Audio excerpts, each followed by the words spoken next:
Good afternoon. We are continuing episode 10, the BERDE Day for Building Green 2022, the digital conference.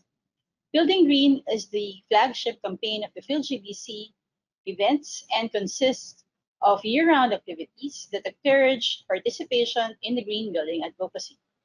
I am Rowena Elida from the PHILGBC National Secretariat, and I will be today's facilitator. Thank you to the PHILGBC Board of Trustees for initiating this event. BOT Chair Mr. Edgar Sabidong, Vice President and Chief Sustainability Officer of Arthalan Corporation, Vice Chair Ms. Rowena Ramos, Principal, Ecotectonica Inc., Secretary Ms. Elizabeth Mendoza, Managing Director, Monocrete Construction Philippines, Treasurer Mr. Raymond Rufino, CEO, Neo Property Management Inc.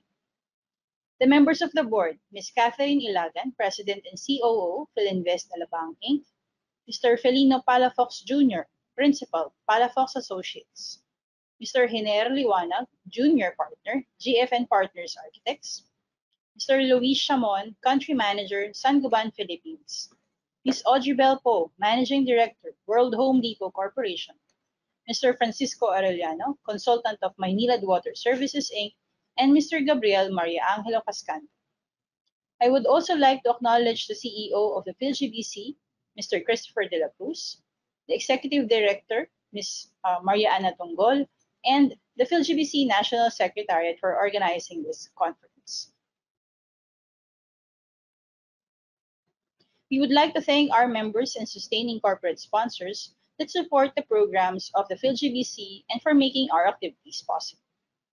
Our Diamond Sustaining Sponsor, Neo Property Management Inc., our Gold Sustaining Sponsor, Wall Vision Corporation, and our Silver Sustaining Sponsors, Arthalan Corporation, Daikin Air Conditioning Philippines, Ecotectonica, Firefly Electric and Lighting Corporation, GFN Partners Architects, Gigatech Inc., KPI Elevators, Monocrete Construction Philippines, Sangoban Philippines, SMCC Philippines, Surface Repair Solutions, and World Home Depot Corporation.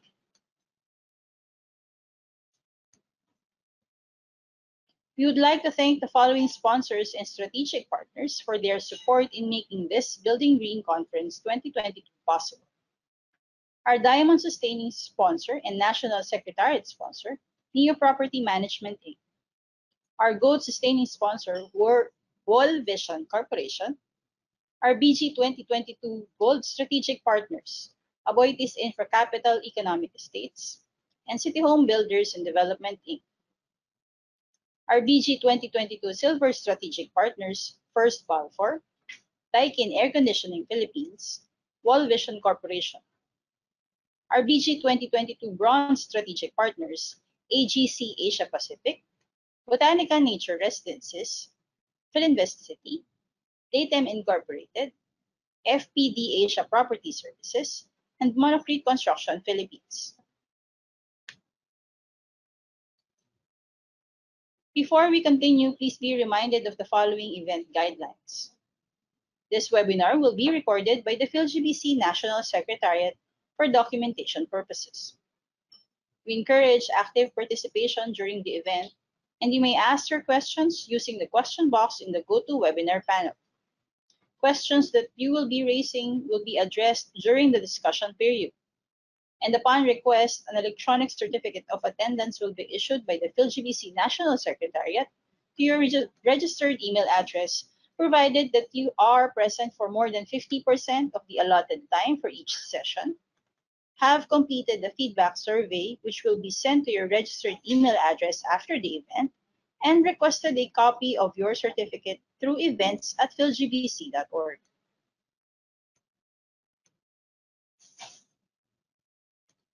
The BERDE Day, BERDE X3 or Expertise and Experience Exchange episode is exclusive to the certified BERDE professionals and will feature some of the CBPs who will share their insights, experience, and expertise in delivering a BERDE certified green building project.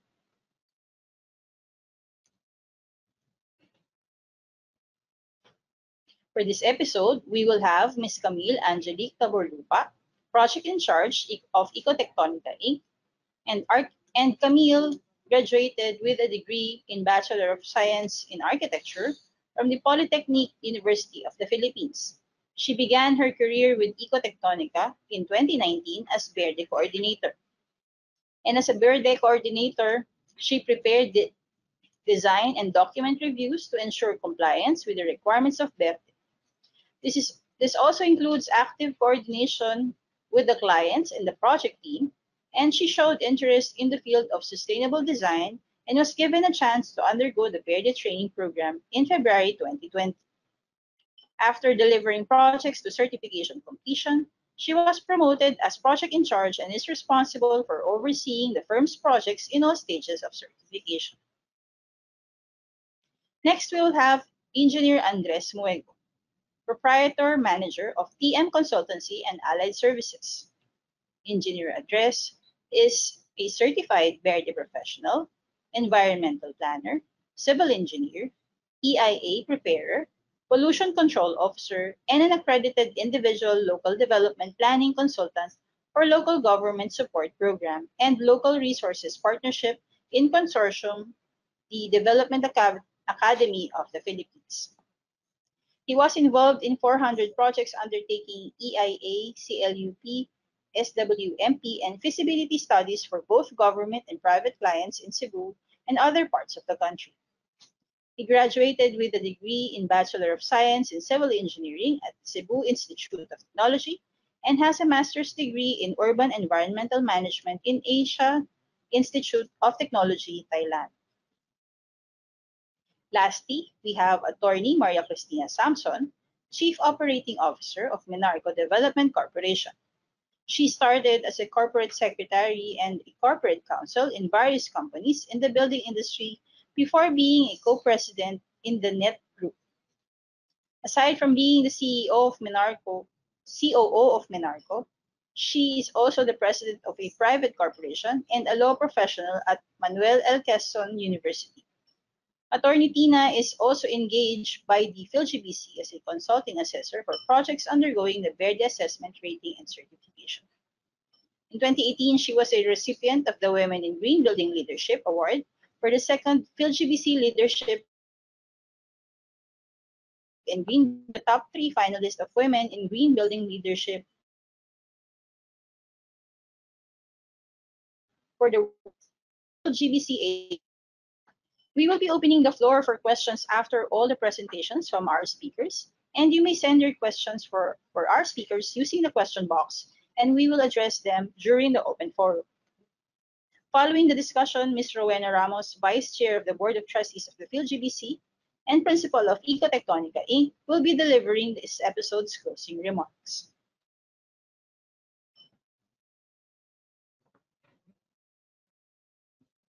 For our first presenter, let us welcome Ms. Camille Angelique Taborlupa, Project in Charge of Ecotectonica. Camille. Okay, thank you for the introduction, Miss Rowena Elida. Is my audio clear?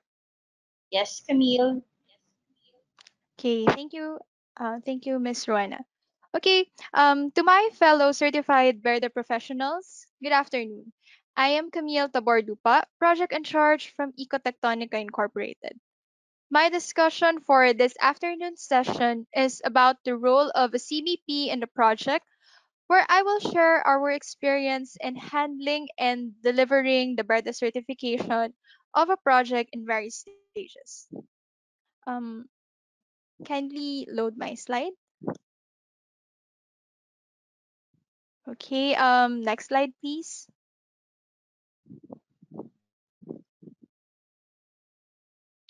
Okay, thank you. First, I would like to introduce Ecotectonica Incorporated. So, Ecotectonica, or ETK for short, is composed of architects, planners, designers, consultants, and support staff. We specialize in ecologically sustainable design consultancy, which includes preparing the BERDA reports for the projects that will undergo BERDA certification. As part of the project team, we guide the architects, engineers, and consultants on how to achieve their target BERDA rating for the project.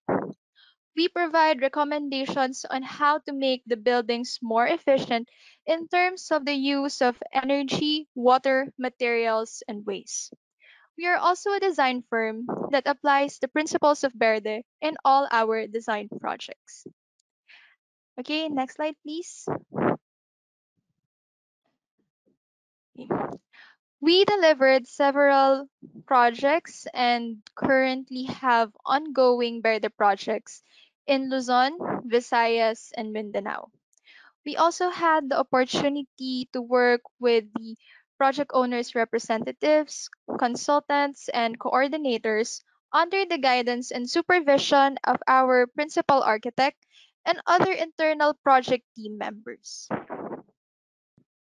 We are working on projects that are in different stages.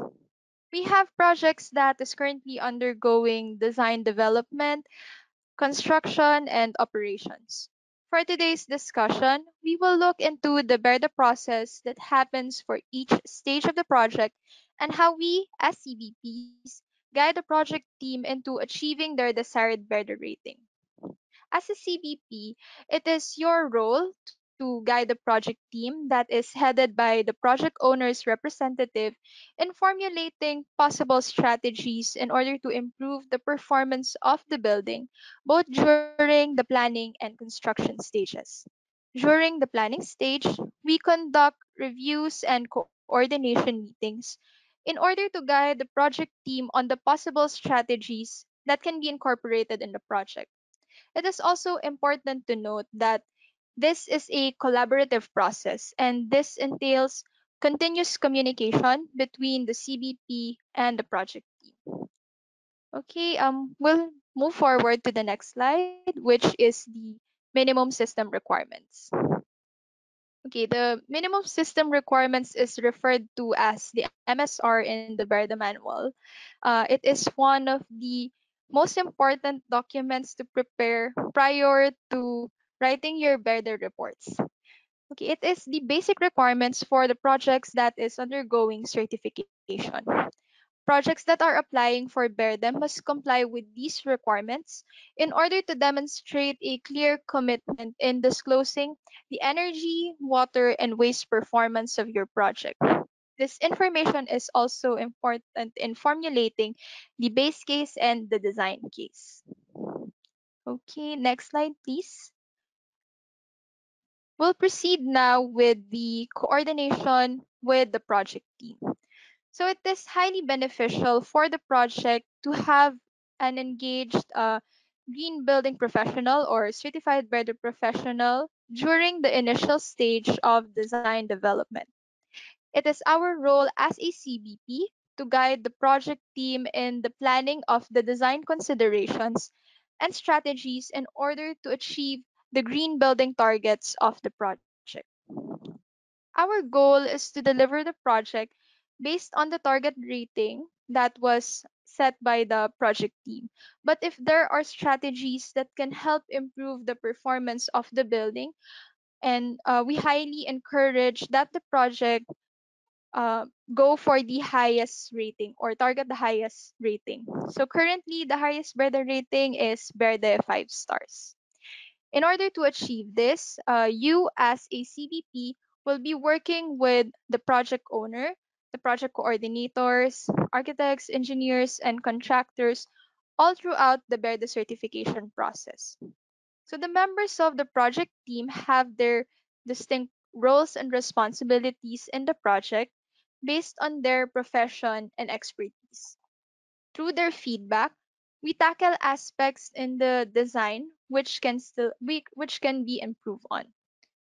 And throughout the duration of the BERDE certification, you are going to review the plans, specifications, and other related documents, provide feedback and recommendations to support the strategies, attend regular coordination meetings with the project team, and also regularly check whether the project is still meeting its target rating. And this can be checked by using the BERDE score sheet template that was provided by PHILGBC. This process entails an exchange of communication and coordination between us as the CVP and also other members of the project team. So, since this process involves a lot of communication, it is highly advantageous for your project if there are also other CVPs in the team of the project owner's representative, coordinators, architects, engineers, and contractors. So, based on our experience, the level of documentation that is submitted by our fellow CVPs from other trades is already mostly complete and requires less feedback from our end. So undergoing a better training helped them to have a better appreciation and also better understanding of the better requirements.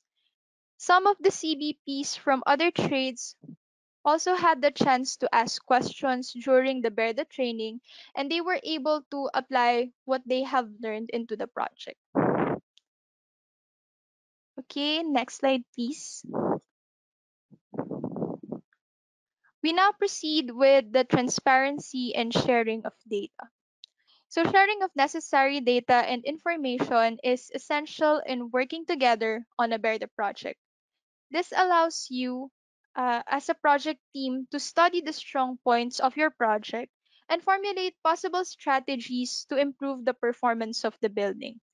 This is especially important in categories such as energy, water, and materials because it focuses on effectively managing the usage and also reduction of the demand. Or in the case of the waste category, this involves reducing the waste generation and diverting the waste from the landfills. Okay, now we move forward to construction. So we have here working with the construction team. So during construction, we greatly rely on the cooperation of the construction team. The construction management team, the site architects and engineers, and contractors are the key people in completing your documentation for stage 2. So as the construction progresses, they provide us with updates about the project milestones and consult us on changes that might have an effect on the target BERDE rating. Your goal here is to ensure that the pursued credits will be implemented in the project as intended. So if there are changes from the submission during stage 1 design going to stage 2 construction, we highly recommend that the changes to be made will be for the improvement of the building performance because if not, there is a possibility that the points or the number of points that are awarded to us during stage 1 design will slide down during stage 2 construction. It is also important to note that or sorry, it is also important that the construction team consolidates all the records such as the written and photo documentation because this will serve as our supporting data that the strategies are implemented and properly installed. Okay, just to share with you, in based on our experience in one of the office building projects that we have handled, there are monitoring records that we need to backtrack in order to complete our BERDE reports in some of the categories in time for the submission of stage 2 construction. So it was really a big help that we have a very dedicated team of project engineers who assisted us in compiling all the necessary requirements. They were able to streamline the process by communicating with the contractors and promptly submitting the documents to us in a very short span of time. So we are really privileged to have worked with such a cooperative project team, and we were able to submit our murder reports for stage 2 on time. Okay, so next slide, please. Okay, looking back at the journey from attending my BERDE training, which was one of the last BERDE trainings that was conducted in a face to face setup, to passing the certified BERDE professional examination and witnessing our projects achieve a BERDE 5-star certification, I realized that this became possible with the help of a supportive project team who who responds to the request for documentation, who is diligent in monitoring the building systems, and have a comprehensive recording of supporting data during construction. So I hope I was able to inspire you in your journey as your CBP, as a CBP. This role takes a lot of commitment as we will be one of the last teams to go after the project is already completed. The opportunities as a CBP is also not limited to the engaged green building professional only, but also in the team of the designers, consultants, and contractors that are involved in the project. Okay, next slide, please. As a CBP, we are here to work with our fellow green building professionals in shaping a world with greener and healthier buildings. Thank you, everyone, and good afternoon.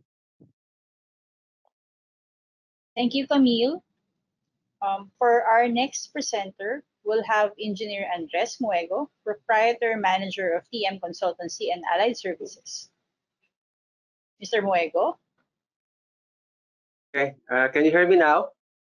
Yes, we can hear you clearly, Sir Andres. Okay, so thank you, Ms. Reina, for the introduction. I also would like to thank the PHILGBC and the organizer for giving us this opportunity to share our experiences. I hope this will not be the last for the CBPs to have meetings and consultations, etc., etc. Okay. Ms. Camille uh, has introduces the CBP, the processes, and also the experiences in having a green building certified. In my presentation, I focus on the local policies on green building in Cebu because there's a question whether green building should be voluntary or mandatory. But here in Cebu, we have the Mandawi Green Building Ordinance, which requires a mandatory compliance with BERDE. Okay, so next slide, please. Slide. Okay, so I would like to run you over to the evolution of green building and low carbon policies in Metro Cebu because I believe that for green building to be effective, it has to be within the context or framework having a city municipality support the green building initiatives of the private sector, also the PHILGBC, and also for the BERDE certification. In 2012, we have the Environment Code, the province of Cebu. As you can see, Environment Code discusses also about water conservation, energy, transportation. This is also important for green building. Then we have in 2014, the province of Cebu Green and Disaster Resilient Building Ordinance. You will notice that it's just not only green building, but also disaster resilient building. As you can see, when we are preparing for the green building ordinance of the province, we are hit by the typhoon Yolanda. During the public hearing, some stakeholders mentioned what's the use of having a green building when typhoons can only destroy it, you know. So we added the Cebu Green and Disaster Resilient Building. It's the first kind of ordinance in the country. And then after that, we have the roadmap study, sustainable urban development. And this study also mentioned about the importance of green building. So after that, we have in 2014, the Mandawi City's Green Building Ordinance. Then in the next year, Mandawi City was awarded the Low Carbon Building Town project. And in 2018, we have the Province of Cebu Low Carbon Development Ordinance. This ordinance is important because it highlighted the development of net zero communities, low carbon towns, something like that. So it's an upgraded version of the Green Building Ordinance. Then after that, the province of Cebu has this water code. Most of the water code that we have in the LGUs is focused on the watershed protection, development, conservation. But in this water code of Cebu province, we are looking at how to conserve water, how to use, reuse, how to reclaim water from wastewater treatment, that you can use it for other purposes and other things. So it's quite comprehensive water code. It's very important also for green building. And then last year also we have, after Mandawi, we have Talisa City who adopted the green building zones, suitable neighborhood communities in their CAUP, their comprehensive land use plan. Next slide, please. Next slide. Okay, so for Mandawi, it's not really everything is mandatory because there are areas in the city that you will be required to have your project certified with BERDE. Not other certifications like LED, but they specify BERDE. And then outside from these PUDs, it's voluntary. So the requirement is that project proponent must have a 3-star BERDE certification for them to have to be issued building permit for stage 1 and occupancy permit for stage 2. Next slide, please.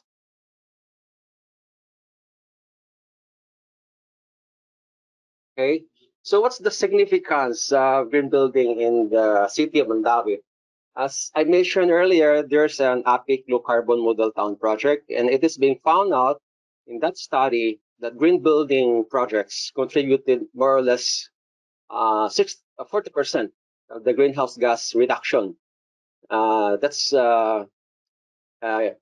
also considering other measures like renewable energy, waste to energy, transportation, land use, and all these things. It's the green building projects that's contributed more for greenhouse gas reduction.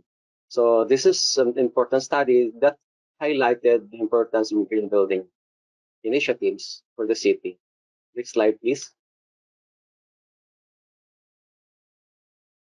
Okay, so for Madani-based certification process, next slide. As you can see, the Mandani Bay is the first project in Cebu to have it BERDE certified. And when it was being applied, the project don't know that they are required BERDE certification because the ordinance is just recently implemented. In this Mandani Bay development, it's 20 hectares, the total area. Once fully developed, it will have 20 towers, and it will have 20,000 condominium units, 60,000 residents and tenants. So more or less it's one barangay by itself. Next slide, please. Next slide. Okay, so for stage 1, for Mandani Bay Suites, this is the first tower or podium that was being developed.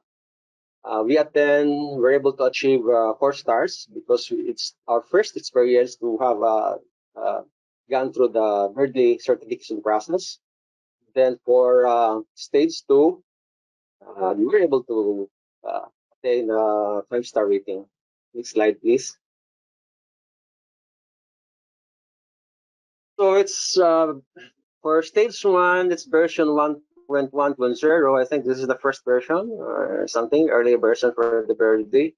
And you can see how we achieve the ratings. So you can also see the for land use and ecology and transportation, we weren't able to get the entire points. It's because, for example, for transportation, Mandawi has just gone into a green building, and also they don't have yet the bike lanes, they don't have yet the e-trikes, the e-buses, for example, something like that. So there's not much support that you can get from the surroundings, from the city, from the community. So by itself, you just get the ratings within the property or the development. Next slide, please. Okay, so these are the criteria that we're able to achieve. Like, for example, we have land use and ecology. We have open spaces within the podium and also the surroundings, natural shading, use of native plant species. Next slide, please. Okay, so for water conservation, we also have this. non-potable water for irrigation from rainwater catchment, planning fixtures, that is water saving fixtures. Next slide, please. Okay, for energy efficient fixtures, we have natural ventilation, LED lighting fixtures, water air conditioning units, energy efficient elevators, and also last year we have the type of the debt, which has caused massive destruction in our city. But then Mandani Bay, it's as a bay, it's facing the sea. The wind is very strong, but then they were able to withstand the, the stronger winds that damages most of the structures. So next slide, please.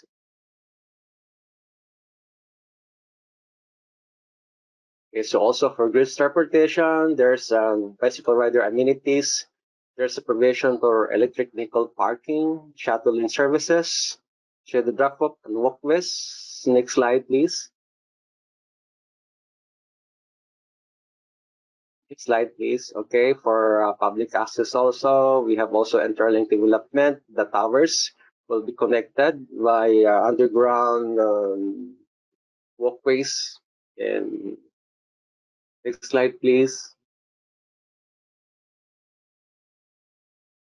Okay, so we also have environment quality for indoor green materials, low VOC materials. I think most of the green building projects have these features. Next slide, please.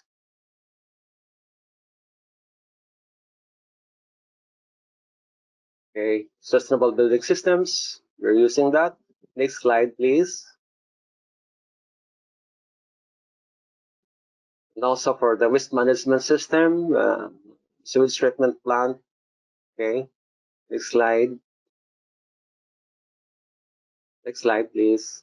Okay, so contribution to the environment, planting, tree planting, clean up waterways, and also assistance to give assistance to the community.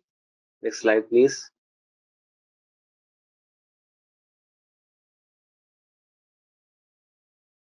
Okay, so what are challenges in the BERDE certification process for Mandani Bay? As I mentioned earlier, we're the first to have it green building certified for Mandani City, and it's the first for them to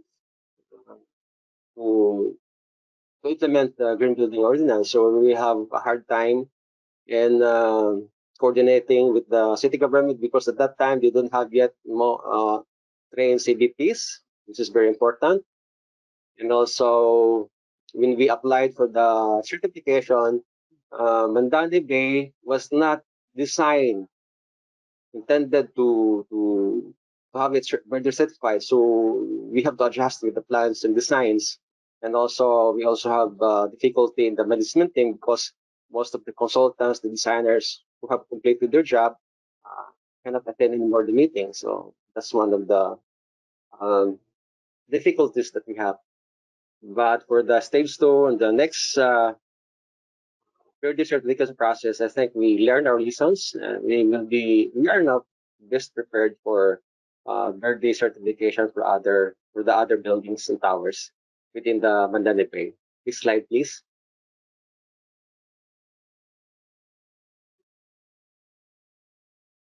Okay, so challenges for institutionalizing green building and low development in Metro Cebu.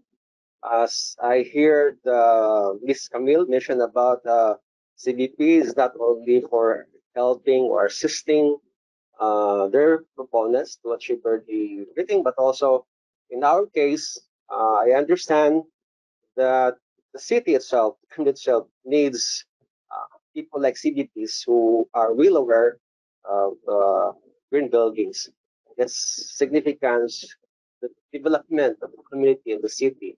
So here, based on the APIC low carbon middle town study, they found out, which is also quite relevant today, that was in 2016, the capacity building the city officials of the Green Building Office ensure the quality and number of CBPs and assessors.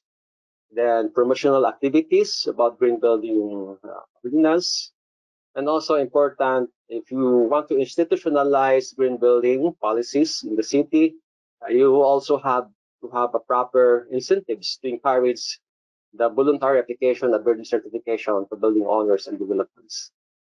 And then setting up LGUs, policies, and legislative agenda. That is what we are doing right now. And it's quite helpful that the province of Cebu have already their green building ordinance. And then need for institutions, organizations, academia, and green building professionals to provide awareness, capacity building, and technical assistance to LGUs. So let me emphasize this, that CBPs are quite important not only for the project proponents to achieve BERDE rating or certification, but also to assess the cities and municipalities and the communities to have a policy agenda for green building and sustainable development. And then increase the number of CBPs. Okay. Next slide, please.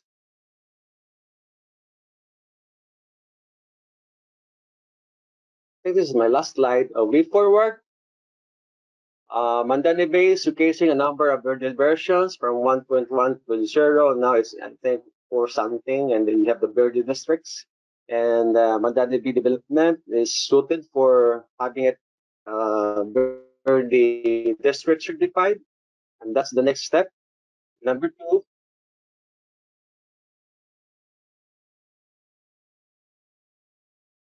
capacitating or is. Mentioned this already, but then utilizing CBP.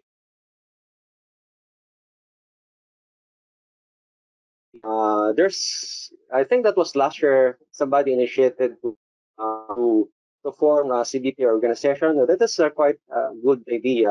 The CBP have their own organization so that we can conduct meetings, consultations, provide networks, and also capacity for this, also local net zero communities and all those things. And then number 3, way forward, recognizing green building programs projects contribution to the city, to the metropolitan area, to the region in terms of their sustainable development goals.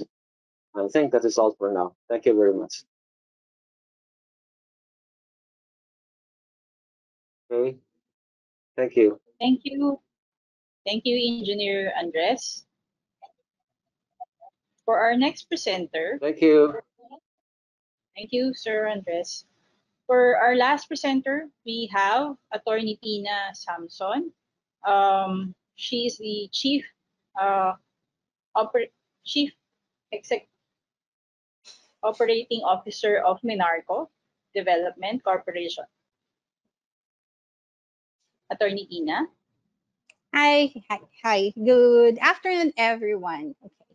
So Good afternoon. I'm here to hi. Okay. So I'll start. Okay.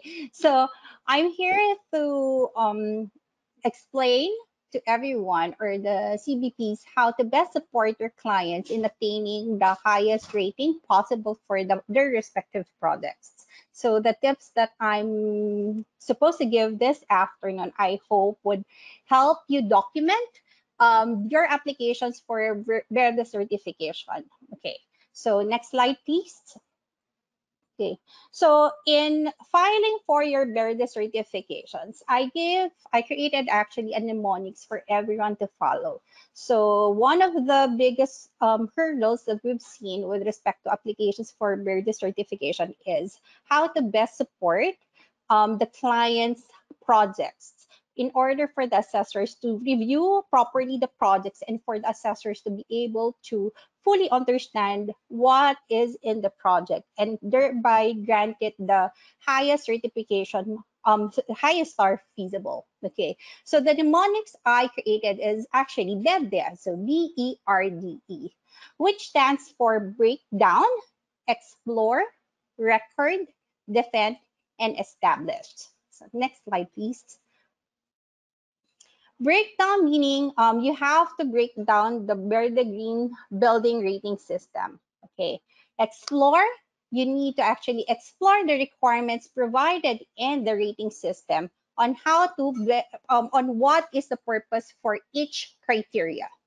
Record is actually documenting proofs of compliance. You showing how you are complying with what is provided in the rating system.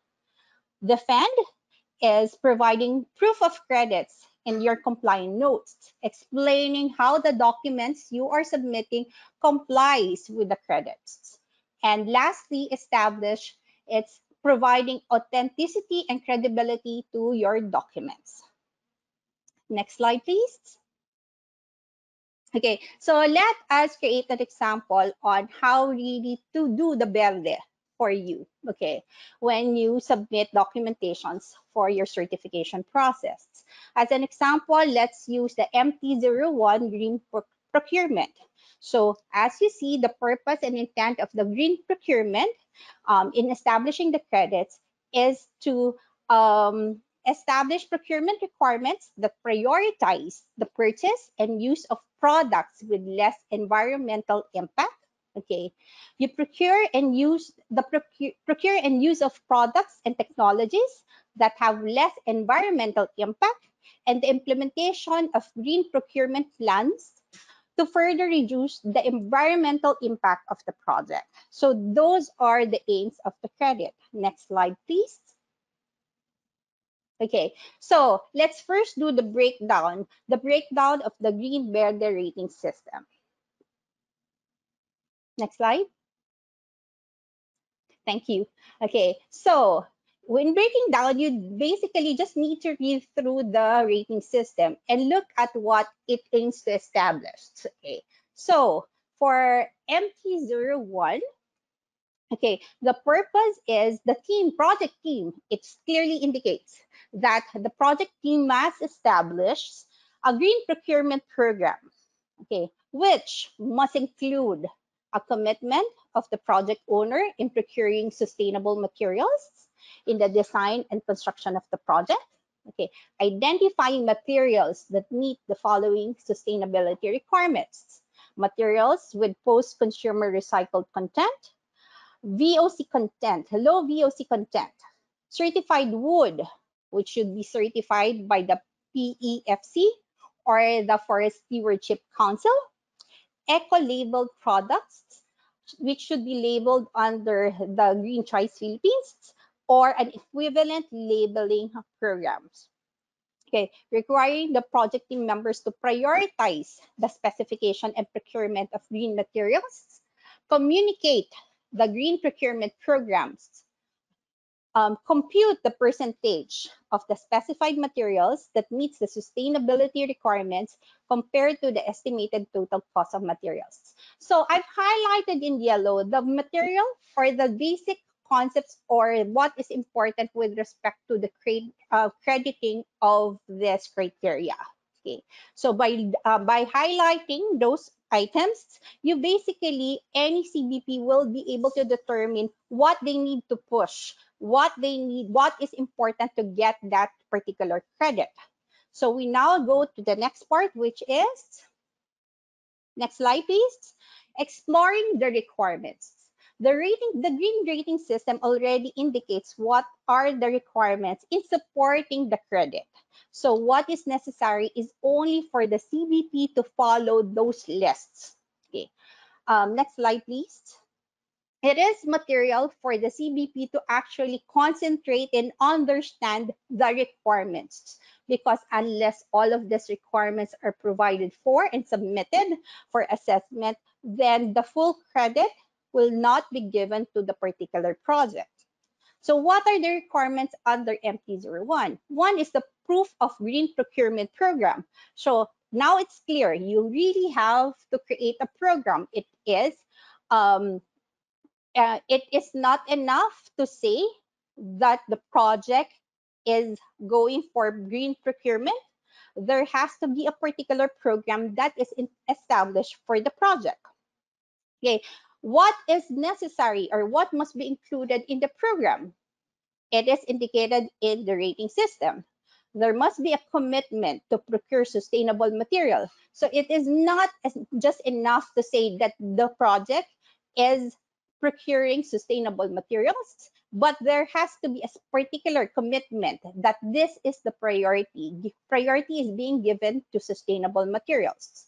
So you have to identify the particular materials that will be used for the project, whether you're using recycled content, low VOC, certified wood, or eco-labeled products. Okay, then it is not just necessary that you create a program. The requirements particularly or specifically indicate that the program must be communicated. Okay, when we say communicate the program, obviously this is communicating the program to the stakeholders of the project, to the contractors, to the project managers. The owner has to have a specific idea of who needs to know this particular program. And then lastly, there is the need to compute the percentage of sustainable materials to the total cost of material. I just need to highlight here that if you look at each particular requirements and refer back to the credits that I earlier mentioned, they are related. So the requirements, the documentary requirements is particularly indicated just to support the credits. Okay, next slide. Next slide, please. Okay, now once you know what the requirements are, once you've actually broken down the credits and explored what is necessary for you to support the project to get a particular credit, now you need to document the proof of compliance. Okay, the BERDE rating system also indicates how you are supposed to provide proof of compliance. Next slide, please. Okay, so the compliance notes must indicates the particular documents that can be submitted to show your compliance. So already mentioned earlier the particular requirements that must be submitted. Now, how do you document it? Obviously, if you have a green procurement program, it cannot be just something that is stated. It must be documented so there is an actual history and record of that certain program or policy. So the compliance, okay, in your submission of the documents, you need to provide a documented policy showing the particular information that we've earlier indicated must be contained in the program. One, as I mentioned earlier, one is the commitment. Second is the materials that sustainable materials that will be followed or will be purchased for that particular project, as well as the commitment of the project to prioritize purchase of sustainable materials over all other materials. Okay, if you recall, likewise, I've mentioned earlier that there is need to compute the percentage of sustainable materials versus the total cost of the project, the cost of materials for the project. Hence, how do you do the computation? You have to start first with the total bills of materials for the project. And once you've identified all of the materials that will be purchased for the project, that is when you now identify which one has the sustainable material qualification. Okay, so you need to not have the specifications of all of the materials that you will be using for the project. You need to have the lists of those materials, the quantity, the cost of the materials, okay, and then identify which are sustainable and which are not sustainable. Okay, but when you do identify what materials are sustainable, it is not enough for you to state that a paint is sustainable or a flooring is sustainable. That is not sufficient. Okay, part of the responsibility of the assessor is to determine that what the statements being made by the CBP or the project owner are actually credible. So in order for the assessors to determine this, it is also necessary for the project owners to submit records or documentation supporting their allegations that a certain material do have the sustainable qualification. Okay, next slide, please. Okay, then as earlier stated, okay, one of the things that is necessary or aimed for with respect to this credit is that there should be communication. The practice or the program must be communicated to the project team or the stakeholders. So when you say communicated, it is not sufficient for the project owner just to just state that the program was communicated to other individuals. There has to be proof of such communication. So how do you prove communication? By records, by actual transmittal of those programs to the other project stakeholders. Showing those proof of transmittal of information is necessary to support that allegation.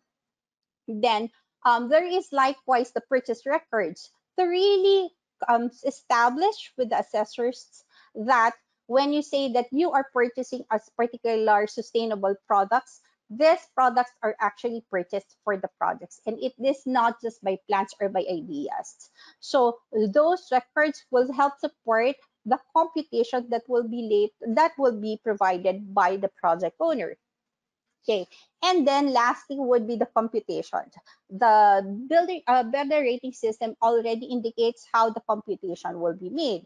So you just need to actually look at the rating system itself to determine how the computation can be done, and then establish the percentage of sustainable products versus the total cost of materials for the project. Next slide, please. Okay, sorry. Next slide. Next slide, please. Okay, so here is an example of a bill of quantity that supports the percentage, or that supports the allegation that the sustainable products is actually prioritized for a particular project, for a particular project. So the bill of quantity that will be submitted with respect to the application needs to identify each and every material that will be purchased together with the quantity as well as the costs. And from that bill of quantity, then all sustainable materials have to be separately identified. And it is only after all of those costs are identified that the percentage can be computed. This part this part of the submission is actually very important to any assessor, because this is the only way that we will be able to know that the allegation that there is priority given to sustainable product is actually complied with by the project owner. Next slide, please. Okay. Documents such as this certification is likewise important. Unless we are given documents such as this are submitted to support an allegation that a material is a sustainable product, then no credit can be given to that particular material. Certifications of compliance that a product is actually sustainable, given by a third party, is very important. Otherwise, credit cannot be given even if the project owner or the CBP alleges that a particular product is sustainable. Okay. So those third-party certifications or product descriptions are very important and cannot be skipped. Next slide, please. Okay.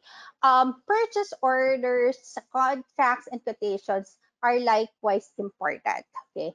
Allegation that something will be purchased for the project, or statements that something will be purchased for the project, cannot be accepted as is. Okay. There has to be some documented proof that an order was placed or a delivery was made showing that that particular material was actually placed in the project.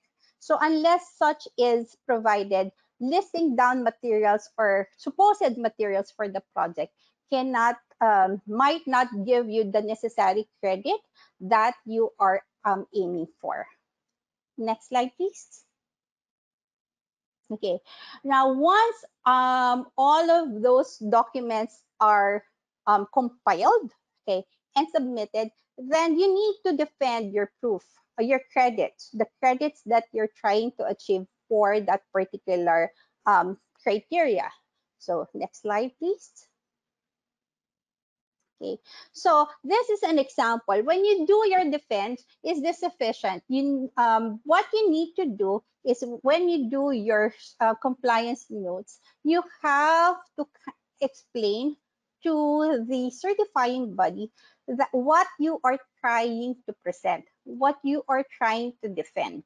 It is not sufficient that you just submit documents as is, because the certifying body like PhilGBC and the assessors, they will not understand what you mean by all of the documents that you have submitted. It is necessary that you try to explain each and every document and how they relate to the certification or the credit points that you're trying to achieve. And then by those documents and try to sway or direct the understanding of the assessor in what you are trying to prove. So this is an example wherein the materials that they use for the project are particularly identified, and then the percentage that they achieved is indicated. From here, an assessor will be able to actually look at the documents and clearly see or clearly understand what each and every document submitted means. Okay, next slide, please. And then lastly, you need to establish the authenticity and credibility of the documents being submitted. When we say authenticity and credibility of the documents, just submitting a document coming from the CBC, the certified BERDE professional or the project owner might not be enough. It has to be, for certain instances, it has to be a third party that is certifying or acknowledging that the information indicated in the documents is actually accurate. Next slide. Next slide, please.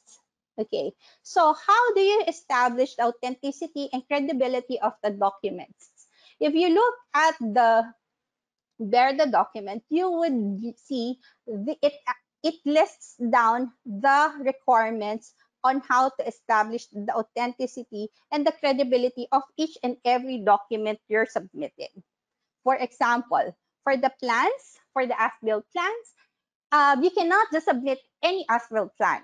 It must clear in the document that you are submitting the as-built plans of the project for which you want the credit for. It must clearly indicate who the project owner is, the date and the version. It must be duly signed by the professional, okay, and the local building official is possible. Okay. If there is an affidavit confirming a compliance or their certificate, then yes, you have to submit it. Next slide, please. Okay. Same with respect to the base case as well as the bills of material. It is for all other documents that you will be submitting. I will just skip on the other slides. You look at each document. How will you establish credibility? Start off just stating what you feel is obvious. How will you show the assessor or the certifying body that yes, what you are submitting is actually verified by a professional in the industry. If you're submitting an architectural plan, then obviously the architect needs to sign it.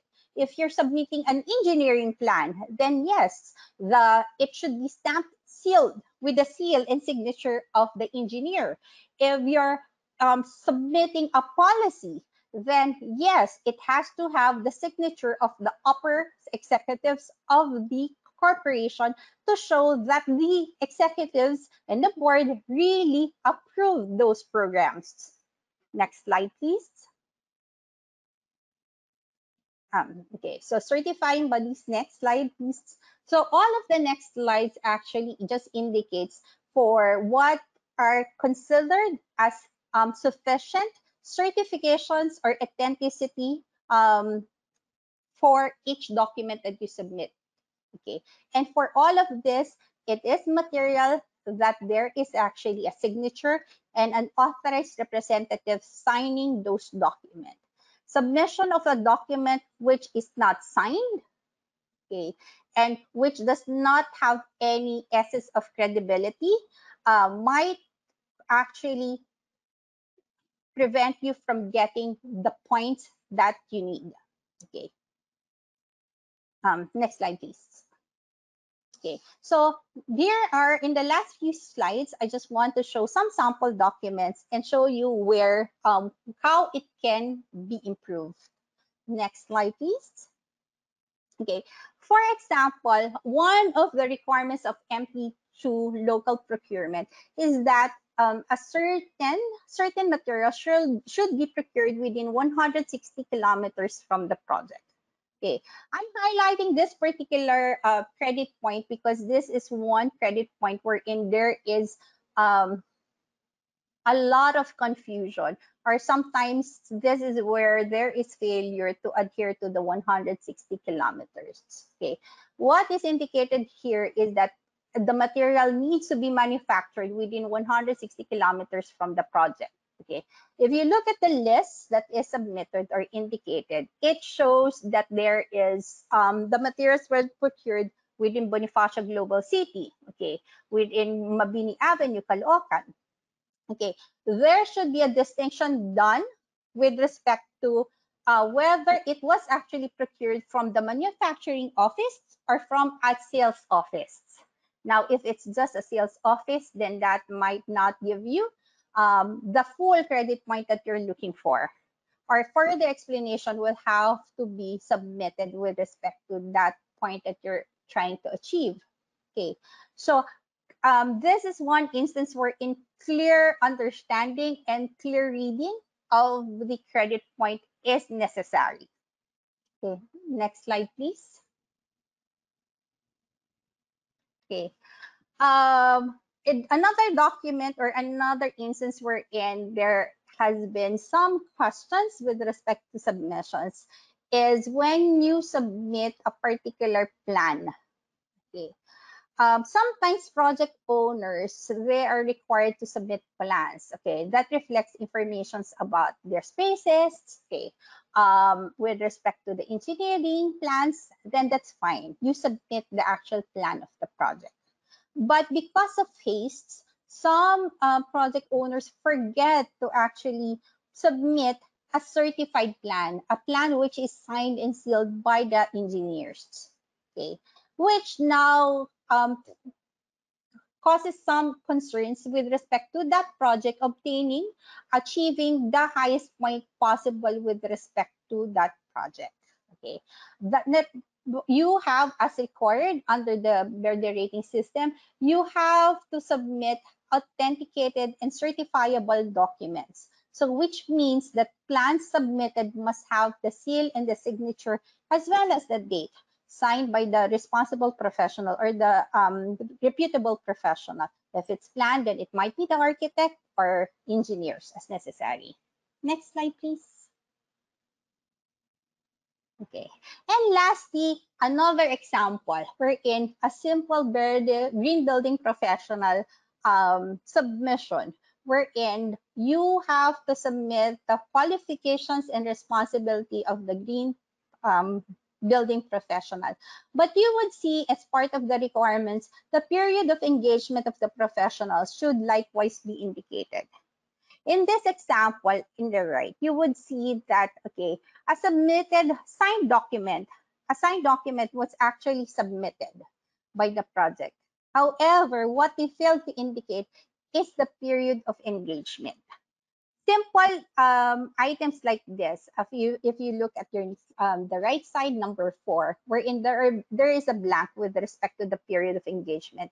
Simple items as forgetting to indicate the period of engagement can prevent the project from achieving the full rating for that particular credit.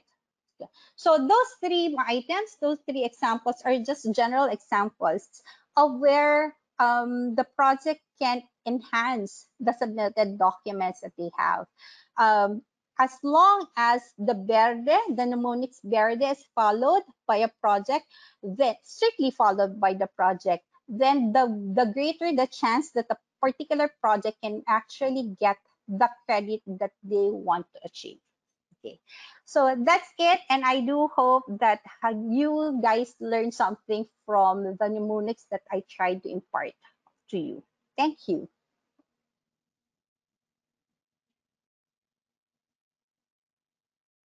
Thank you, Attorney Tina. May I now Welcome. invite our speakers to turn on your cameras and join us for the open forum for this episode. Hindi ba ako naka-ano? Okay.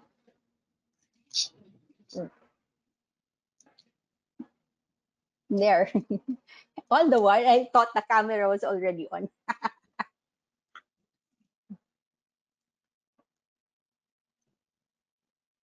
I think Attorney Tina, yeah. There. Hi, Attorney Tina. Hi, Engineer Hi. Andres. Hi. Camille, can you join us? And I'm trying to so, access, but I think it's only black.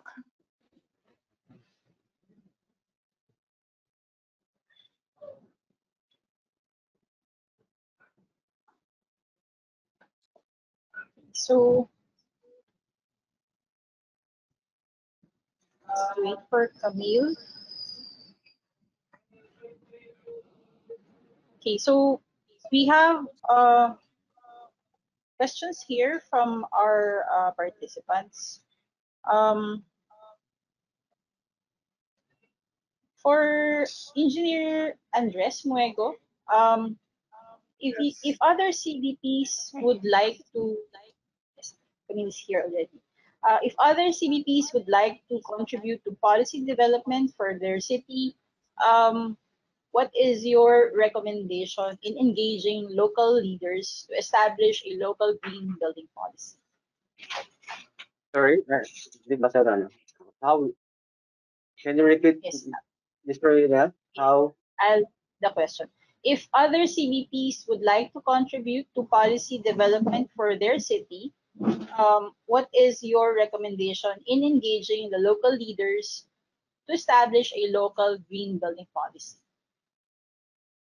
Yes, that's quite important because as you can see, in most of the cities and municipalities, we don't have, I would say, an advisor for green building policies for preparation, formulation.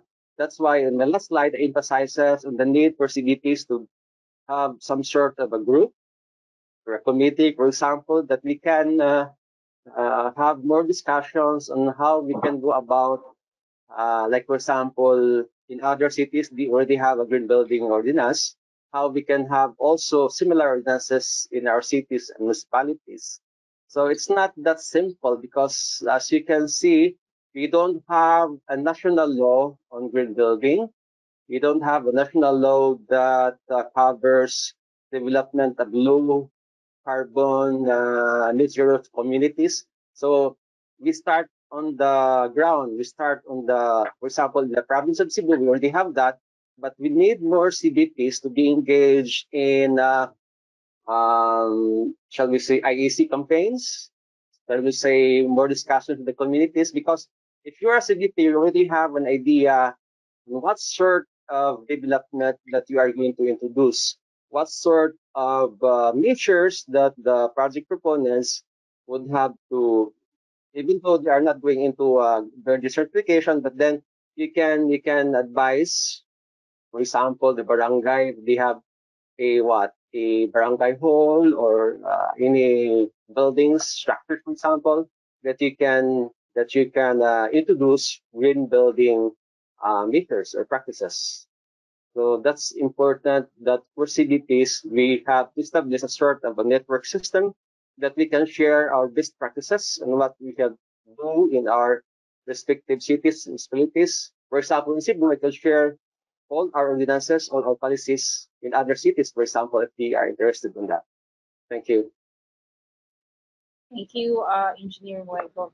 Um, for We have a question here from our participant, from Christian Lau. How can products or construction materials with recycled content of social enterprise groups and small enterprises participate in green building programs?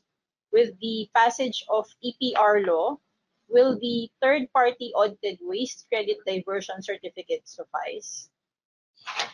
Um, from Can Attorney Tina or Camille answer the question?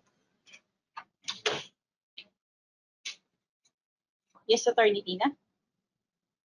Okay, so we have to be very strict as to what is indicated under the BERDE rating system. Okay, it has a particular, it indicates particularly who the certifying bodies will be. However, given that BERDE is actually a developing rating system, and individuals behind it are very much open and support any sustainability or any efforts to green development, then if you do have a product which you feel is can be considered sustainable, then I would just suggest that you submit whatever documentation you can provide to support it, and from there we can evaluate and determine whether that is sufficient to support the credit point that you are aiming for. If you feel that yes, that material might have something to say, or it might be something that we can consider as yes, sustainable, although still lacking in the documentation, then that is when we go back to you and ask for further support. Thank you, Attorney Tina. Would you like to add something, Camille?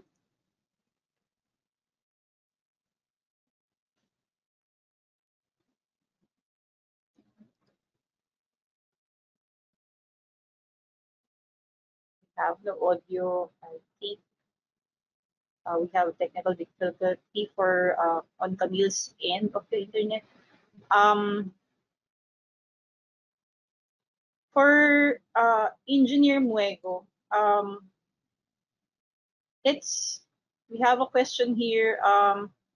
As a CBP, actually, how do you navigate the various priorities of your clients or project owners, including their sustainability targets, the BERDE credits pursued, the cost, and other considerations by the project owner? Yeah, it's not. Although you can see it's simple as because you have to provide services or assistance for the proponent or client to attend the certification. But then it's more than that. I think you have to go beyond your duty as a CBP. For example, your client needs to have this report like solid waste management plan. You have to do it or something like that. I think you can also provide assistance on, shall we say, community engagement, because during the process, you have to have a sort of public consultations, discussion with the community, but then it doesn't end there, because after the certification, there's what we call the social development plan or program. Because, for example, during the forum conducted for the BERDE certification, there's some needs for the community to be provided, and then you have some sort of an agreement with the community. And then if you are known to the community, people would approach you, know how to go about it and how to implement that one, something like that. So it's more or less, in my case, it doesn't end just like providing assistance, but also in other aspects. Like, for example, you have to have a sort of arrangement for the solid waste management. Like, for example, what happens to the recyclables, something like that. You also have to know the people who will buy recyclable material, something like that. So it's it's it's quite you have to go beyond your duty as a CBP. That's what I understand. So that's why I emphasize in my presentation that I think for us CBP, we need to establish a sort of a network that we can help each other. We can talk with each other, and we can help on our fellow CBPs. If they have some problems, if they have some issues, if they need some assistance from us, or they have some project within our region or our province that we can provide help or assistance with our fellow CBPs. Yeah. Thank you, Engineer Muego. We have a question here for Attorney Tina. With your unique position as a CBP and a developer or project owner, how do you think should CBPs communicate the requirements with their clients to effectively balance the pursued targets and project limitations, such as the owner's priorities, time, and cost? I think, okay, any developer who has decided to pursue a sustainable development, they are very much open to whatever is the suggestion coming from the CBPs. Actually, for some owners, they need the guidance, the clear guidance coming from the CBPs on how they can comply with the requirements or how can they develop sustainably. Clear information meaning indicating specifically and recommending how what alternatives the owners can pursue. For example, if they just want a certain material, they want to use a certain material, then the suggestions coming from the CVP will be very much welcomed by any developer. If they, even with respect to the process, guidance on the process, any developer will clearly welcome that. So it's a constant and clear communication between the two, and the CBP not being scared about making suggestions to the developer. I think that will be greatly helpful. Thank Also, you, let me Attorney. add on that, Marina. For example, the written system, you have there certain points. If this criteria is more expensive, like for example, we're looking at land use and ecology. If you have some measures to increase that and it's quite expensive, you go into other criteria so that you can earn points. So that's how you can play around the cost. That's what we also did during the Mandawi Green Building certification process. We look at options that are not so expensive, but it also have you can also achieve certain points on that. So you can play on the rating system, you can play on the points that you are going to earn for you to achieve the required 5-star, 4-star, or something like that. Thank you, Engineer Muego and Attorney Tina. So we have another question here from Al Vincent Gonzaga. What are your experiences for any materials as alternative to cement or lessening the dependence to concrete? I think Camille can answer the question.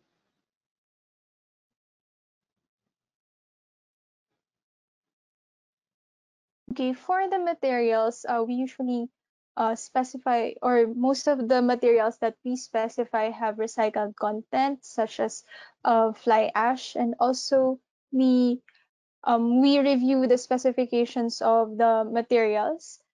So there are also other materials that can be used aside from cement in terms of partitions. Uh, as long as there is a supporting document which shows that there is a in the specifications that it either has a recycled content or it has a um either recycled content or it can achieve the or it goes within the it goes within the number of kilometers in terms of the manufacturing site. I think it's good to be used for to specify for the materials category. Also, if you're trying to look for materials with green building materials that you can use for green building projects, you may want to visit the greenbuildingph.org. as a resource for procurement and identifying materials. We have a list of green materials and green services um, by our in the building industry in that in our website. So another question here for I think I can forward this question to Camille again. As a CBP, how do you navigate the various priorities of your clients and project owners, including their sustainability targets, the BERDE credits pursued, the cost, and other considerations by the project owner? Okay, so what we usually do is we establish first, through, for example, like a workshop meeting, we establish first what are the priorities of the project owner.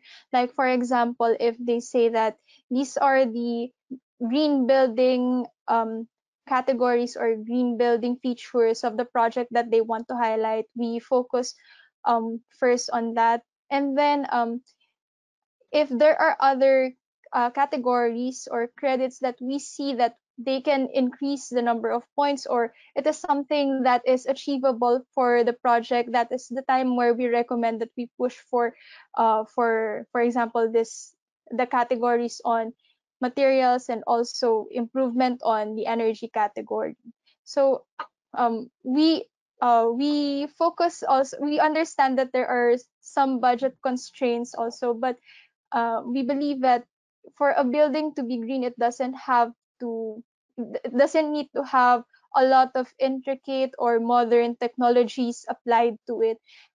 Just like, for example, if the design is already, or the building is already designed to have natural ventilation, or it has natural lightings with because of the operable windows, and also the windows that is in the building envelope, you can already achieve a lot of points in terms of the health and well-being category. So we still look into, we focus more on what the clients want to highlight first, and then after that, that is where we explore other categories that we can include in order to achieve the points. Thank you. Thank you. In the interest of time, we'd like to wrap up this Q&A. So thank you once again to Ms. Tabordupa, Engineer Muego, and Attorney Samson for sharing your insights and experience and expertise to our fellow CBPs in delivering a BERDE certified project. We hope that you learn from them so that you can also successfully assist project teams in successfully completing the BERDE certification process for your projects. So thank you,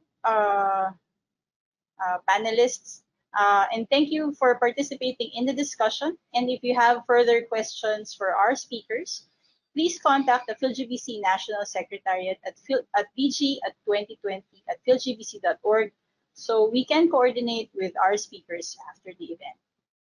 Thank you, everyone. Thank you, panelists. Thank you. Thank you. Thank you, everyone. Thank you.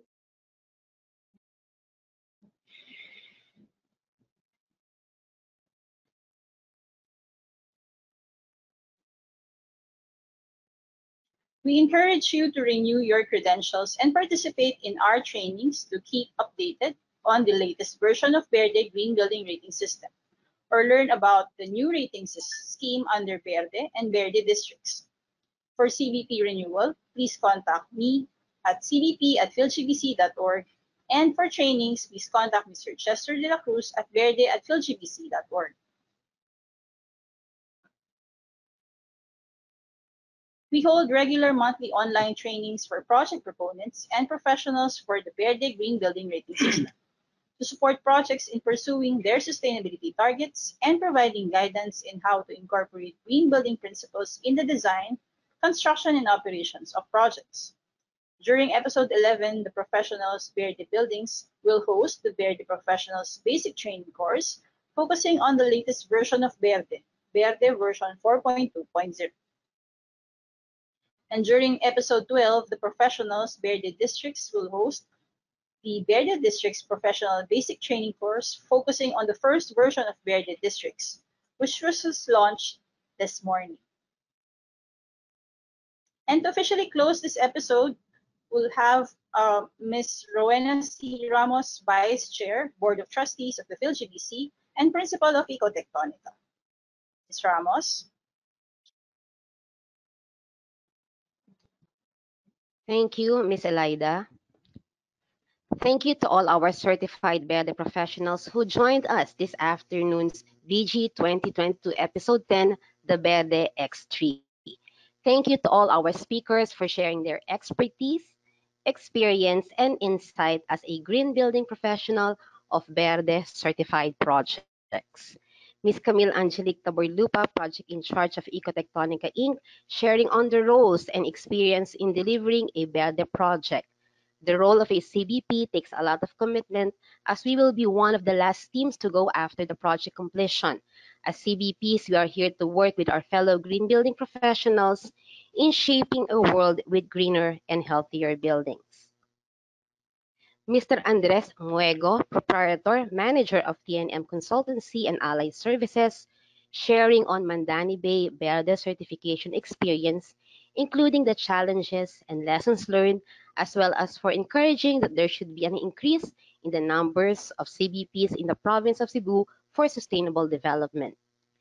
Ms. Maria Cristina Samson, Chief Operating Officer, Minarco Development Corporation, sharing on how to support your BERDE certification. Thank you for sharing the following steps to our fellow CBPs. Break down the BERDE GBRS, explore the requirements, record the proof of compliance, defend the proof of credits in the compliance notes, and lastly, to establish authenticity and credibility of documents. We hope our speakers motivated you to continue the dialogue with your clients and your team in pursuing green certification.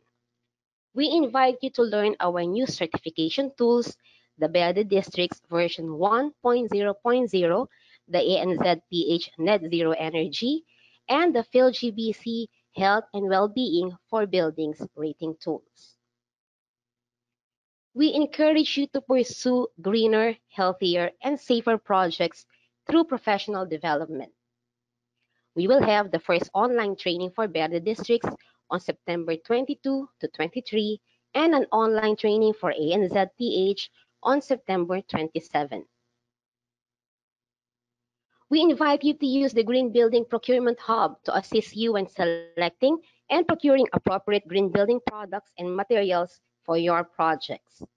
You are welcome to enlist your services as green building professionals in the Green Building PH online hub to easily connect with green building projects. We look forward to your registered projects and successful certification under BERDE, ANZPH, and H&W tools. Be the next project to be featured in our conference. In closing, thank you to our Building Green 2022 sponsors and your sustained support.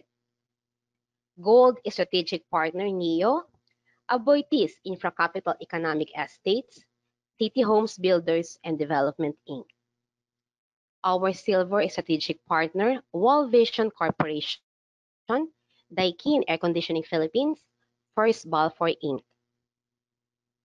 Our Bronze Strategic Partner, Monocrete Construction Philippines Inc., Botanica Nature Residences, PhilInvest City, FPD Asia, AGC Asia Pacific, and Datum Incorporated. Join us in our upcoming episodes this week. Our online certification training, episode 11, The Professionals BERDE Buildings, September 20 and 21 from 8 in the morning to 5 in the afternoon. And our first official certification training on BERDE Districts, episode 12, The Professionals BERDE Districts, on Thursday and Friday, September 22 and 23, again from 8 in the morning to 5 in the afternoon. And next week's episode, week 4, the last week of BG 2022, episode 13, the green financing happening on Monday, September 26 at 9 in the morning. Episode 14, the advancing net zero, also on Monday, September 26 at 1:30 in the afternoon. Episode 15, the professionals ANZPH, Tuesday, September 27. Episode 16, the closing, happening on Friday on September 30. Visit philgbc.org for more information or contact the PhilGBC National Secretariat at BG2022 at philgbc.org. Once again, thank you to all for your participation in this afternoon's episode 10 segment, the BERDE Expertise and Experience Exchange. Your attendance and active participation made episode 10, the BERDE Day, a remarkable assembly of PhilGBC members, project owners, and fellow certified BERDE professionals. Happy BERDE Day and see you on our next episode for BG 2022.